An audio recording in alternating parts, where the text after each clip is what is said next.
pertanyaan ya.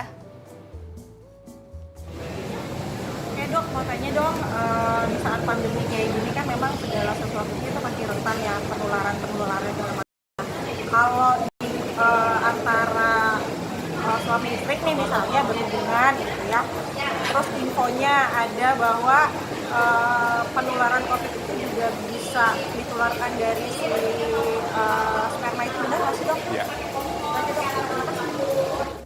Oke, pertanyaan pas banget Vitin yang mau Pas ya. pertanyaan Mbak Putih tadi. Iya. Dilanjutkan berarti Ya. jawabannya yang tadi. Jadi penelitian yang awal itu studi itu saya tahu itu dari China bahwa pasien laki-laki yang positif COVID-19 dicek tuh spermanya, ternyata ketemu ada virusnya di dalam spermanya ini. Ya, jadi sekarang itu mungkin ya ada ditemukan kumannya. Tapi apakah hubungan seksual itu menjadi metode penularan untuk COVID-19 belum tentu. Karena yang menjadi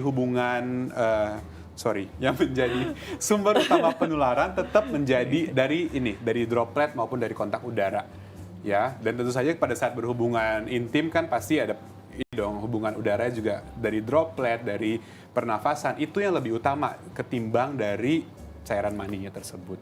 Tapi berarti ada batasan-batasan dalam berhubungan intim juga ya, dok? Sebetulnya sih intinya pastikan pasangannya dulunya sehat sih Mbak Putih. Yang penting itu.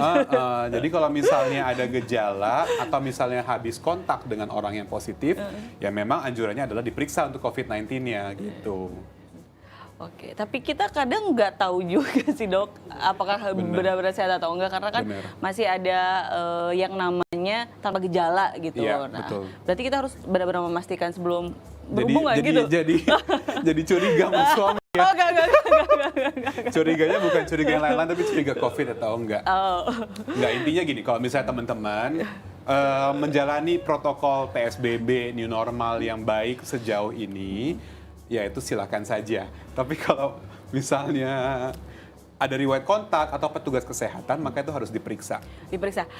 Dok, karena kan kita berbicara masalah kesehatan nih ya, jadi sebetulnya yang dianjurkan itu seperti apa? Karena sebetulnya ini juga jadi pertanyaan masyarakat gitu, terlebih yang akan melakukan program gitu. Nah, apakah ada maksudnya ada hal-hal yang tidak diperbolehkan atau diperbolehkan saat berhubungan gitu? Oke. Jadi pada saat berhubungan seksual sebetulnya penelitiannya tidak ada bukti bahwa berbagai jenis posisi itu ada yang lebih pro untuk chance kehamilan. Jadi enggak. Jadi posisi berhubungan seksual tidak berhubungan dengan success rate dari kehamilannya. Secara umum sih kalau menurut saya yang penting adalah pada saat berhubungan seksual suami dan istri itu berasa nyaman. Ya, karena kalau terlalu banyak diatur malah jadi stres, tidak menikmati, malah hilang sebetulnya esensinya.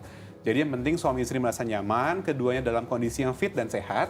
Dan kalau memang misalnya ada penyakit pada suami atau istrinya, sebaiknya diatasi dulu sebelum program hamil itu. Oke.